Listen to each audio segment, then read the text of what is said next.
Certain right-wing commentators, including Bill O'Reilly on Fox News, Sean Hannity, and many conservative radio talk show hosts, are attempting to attack the victim, Trayvon Martin, by bringing up stories from his past.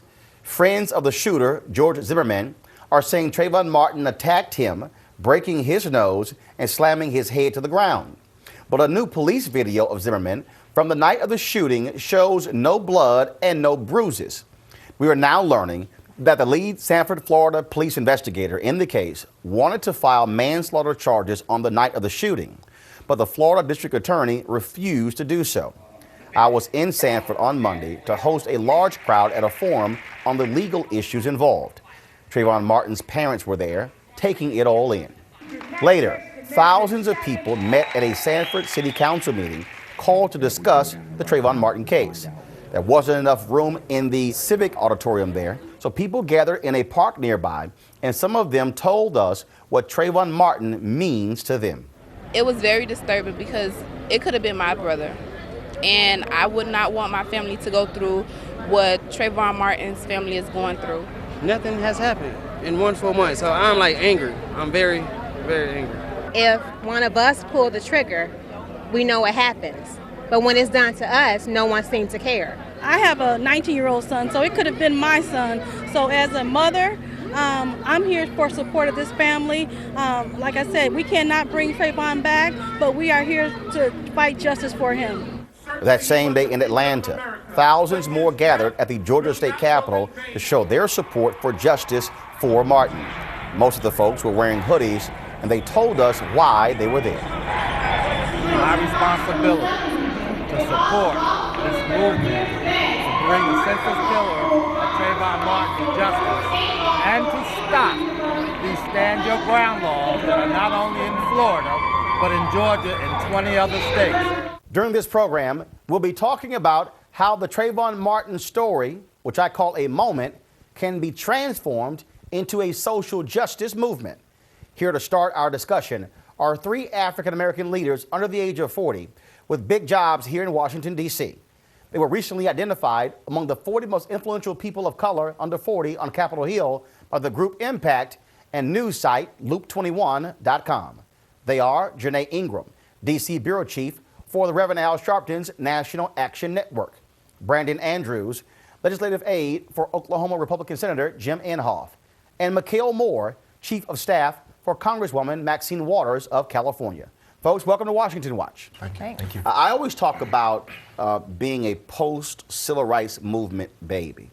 And one of the issues I've always raised is that this generation never has really galvanized behind any particular issue in a significant way. Social media, I believe, has really changed the dynamics and really has driven this case. And so from your perspective, do you see that this case far different than any other sort of major story that has taken place in your lifetime? I would have to say yes. I think seeing all of the movements sprout up, all of the rallies, the way that people have really gotten behind this issue, I think is different than even what we saw with Troy Davis, which was a case that you saw a lot on social media. Or even Gina Six. Or even Gina Six. I think this is really different, and I think people are now waking up, if you will. Yeah, and I think one of the reasons why it's hitting home so much is because people see Trayvon in themselves. They see Trayvon in their children. They see Trayvon in their friends. And so even different than Gina Six or Troy Davis, I've been that guy walking down the street with a hoodie on in the rain, I might add, because it was raining, coming home from the store. So I think people really see themselves in Trayvon and see their friends in him. Do you also think it's different because like it or not, whether it's right or wrong, if we hear about a case that takes place in an inner city neighborhood where you have high crime, all of a sudden folks like, okay, I get it, I understand it. But in this case, this kid living in Miami Gardens goes to where his dad is in a suburban neighborhood, gated community, walking from the store, minding his own business, and then all of a sudden he's gunned down. That in the minds of many African Americans as well, it's like, man, I thought he was escaping what was considered to be a bad environment, but even in this kind of environment, he's still gunned down. Mm-hmm. Yeah, I think that, and I'm really glad that you mentioned technology, because the usage and adoption rates for mobile technology and then social media for our community give an incredible amount of positive potential for us to be able to positively affect change. And I think you have to take a look at yourself and say, why aren't we farther along when in a gated community, in a place where you don't usually see crime, there's this crime that you would expect to see, like you said, in an inner city or in some place where the crime rate is higher. I think what also speaks loudly in this case is that, again, for post-civil rights movement babies, many had the attitude that, oh, well, if we just simply get our degrees, if we simply get these nice jobs, things are great. And this story sort of hits home that's saying, wait a minute, even I could be in a situation when I'm relaxed, to your point, I'm casual, and something can still happen to me. And so it sort of, I believe it raised that consciousness when it came to the issues of stereotyping and just making a judgment, which is one of the reasons why I wore my Texas A&M hoodie saying, wait a minute, I'm a college graduate, look at what I'm wearing on. So are you telling me that all of a sudden that now I'm also bad because of simply what I'm wearing? Yeah, I think one of the things that was striking that happened this week was when Congressman Bobby Rush went to the House floor in a suit, pulled out his hoodie, put on his sunglasses, and gave a speech about the Trayvon Martin case. What was important about that is it raised this very issue. And I think one of the reasons why this has struck home is because it kind of shattered that post-racial conversation and touched a nerve in a lot of the folks in the older generation that took them back to a place where people were stereotyped and attacked for reasons other than race. Glad you mentioned post-racial. Do any of you believe that that nonsense people throwing out that we're now living in a post-racial America? Absolutely Anybody? not. Absolutely not. No. You don't believe it at all? Right. And I think the notion of post-racial is dangerous inherently, because once you start taking away people's individuality, their culture, their story, it begins to start a very dangerous narrative. You agree? And some people think that by ignoring the issues of race, that it'll somehow magically move us forward. But it's by confronting the issues that we actually move forward together. And so saying that we're post-racial and that we need to totally block this out of the conversation means that we're ignoring a problem and only asking for it to blow up later on. How do we take what has transpired and transform it into a movement where, because let's again be honest, many young folks, you talk to them who are,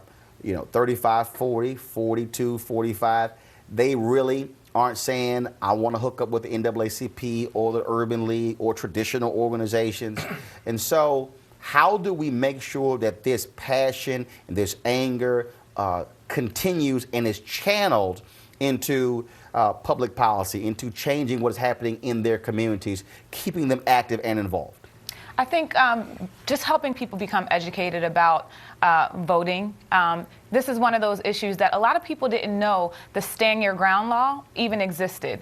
And it exists in 20-something states. So it's an issue where we need to educate people about how voting, getting out and voting really affects the laws that are created in your state and in the country. And then I think as well, getting people to run for office in your community. If you see that there are a lot of issues going on in your neighborhood, then you should probably join your neighborhood association and try to help within your own community. And I think that's really where it starts. What about moving them beyond just politics? Because we saw with the Gary Convention in 1972, African Americans thought that was the way in order to begin to make change. So we have some 15,000 black elected officials, but you still have issues. So again, keeping them involved, keeping them active, and saying, look, is it a question, do we need a modern day student nonviolent coordinating committee? Do we need folks understanding that kind of activism? Yeah, I think we definitely have to begin to walk people up the ladder of engagement when you talk about how they're involved in the movement. And it starts by collecting the contacts that come from these movements that were organized via social media. So ensuring that we're continuing to contact them and not just letting it fall by the wayside once Trayvon Martin is no longer on TV. So what you're saying is don't just have a rally where 2,000 people show up. Sure. Collect the data, the names and addresses. And that's one of the things I've always believed in. You get the names, addresses, addresses, cell phones. And social media makes it easy. Absolutely. Well, what's interesting is that I was reading a magazine called Fast Company yesterday, and they were talking about advertising, and they were talking about the way that advertising is changing, meaning no longer is it just doing one campaign, but it's taking those folks and engaging them in a long-term conversation. I think from a movement perspective, it has to be done like that so it doesn't take a Trayvon to get people together around the issue. We should be talking about stand your ground and other laws like that that are detrimental to African Americans and people of color all the time on an ongoing basis. And so social media allows a very quick, easy, and cheap way for us to continue that conversation on an ongoing basis. Real quick. And I think also to your point, aside from just legislatively looking at that, I think it really takes young people to kind of within their own communities call for a ceasefire. You know, for them to be active and to really take the lead, if you will, on these types of issues and be the ones to say, okay, we're not going to stand for this anymore. You know, if I'm a 13-year-old child, I am Trayvon Martin. I could be Trayvon Martin. And so I'm going to take a leadership role and prevent this type of thing happening by going out and speaking to other people, getting them to you know, give their guns up and things like that. Well, it's interesting. I had lots of folks who on my Twitter page blaming the previous generation and saying, you know, what are you doing? I had to turn right back on them. What are you prepared to do? Absolutely. Stop asking for somebody else to stand up and voice outrage when you have the opportunity to mobilize yourself.